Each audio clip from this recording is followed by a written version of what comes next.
Let's discuss about the contributions of Claude Lévi-Strauss, often celebrated as the father of modern anthropology.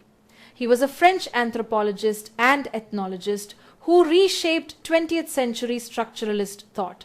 What made his work revolutionary was this idea that the so-called savage mind was not inferior or irrational, but that it shared the very same intellectual structures as the so-called civilized mind. In other words, human cognition is universal across all cultures. Pause here and note this down. In Tristis Tropiques, published in 1955, Lévi-Strauss made a strong case for studying cultures not as isolated curiosities, but as systems where meaning comes from the relationships among myths, rituals, and kinship patterns. Just like Saussure studied language as a structure of differences, Lévi-Strauss treated culture as a web of interrelated signs. For this contribution, he received the International Nonino Prize in 1986. His book, The Savage Mind, published in 1962, is a key text you must remember. And its title itself hides a linguistic play. In French, penser means both thought and pansy, while sauvage means wild rather than savage. This phrase even echoes Ophelia's line in Shakespeare's Hamlet. Pansies for thought in Act 4. Scene 5. This was asked in exam, so underline it in your notes. The most important concept from this book is bricolage, and yes, this was also asked in exam. Bricolage means tinkering or do it yourself.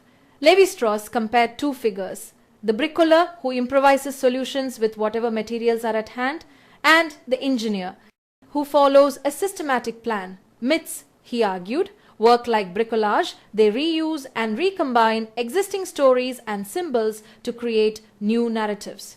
Can you see why this is important? Because this idea went far beyond anthropology.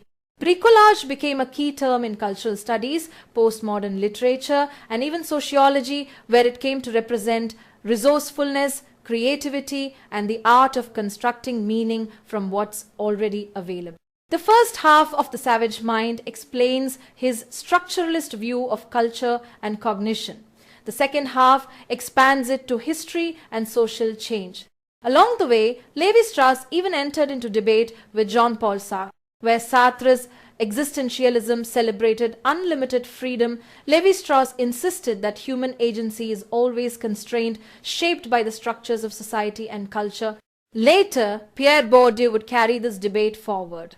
So when you think of Lévi-Strauss, remember these keys: Tristis, Tropiques, the universality of human cognition, The Savage Mind with its titles, Shakespearean Echo, asked in exam, and the powerful concept of bricolage, asked in exam.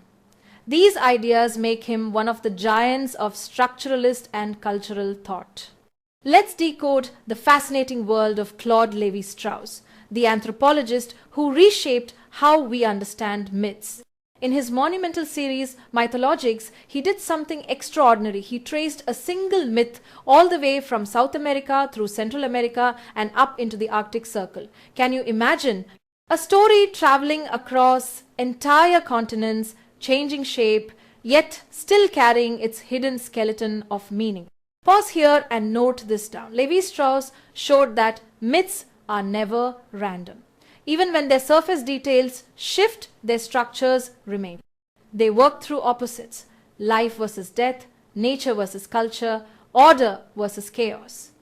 These binary oppositions, as he called them, get mediated or resolved within the story. That's why myths from completely different cultures can feel strangely familiar. They are all built from the same deep patterns of human thought. Now here's the golden trick. This structural approach became even clearer in his famous essay, The Structural Study of Myth, written in 1955. This is a must-remember piece for UGC NET.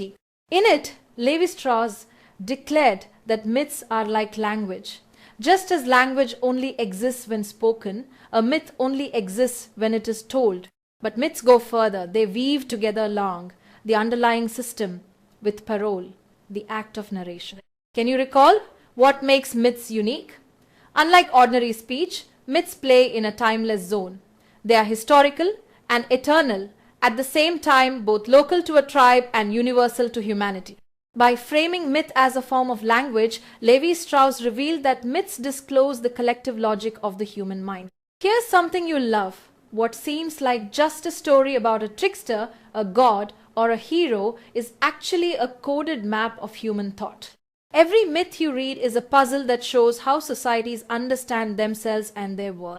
So, through mythologics and the structural study of myth, Lévi-Strauss didn't just study myths, he transformed anthropology.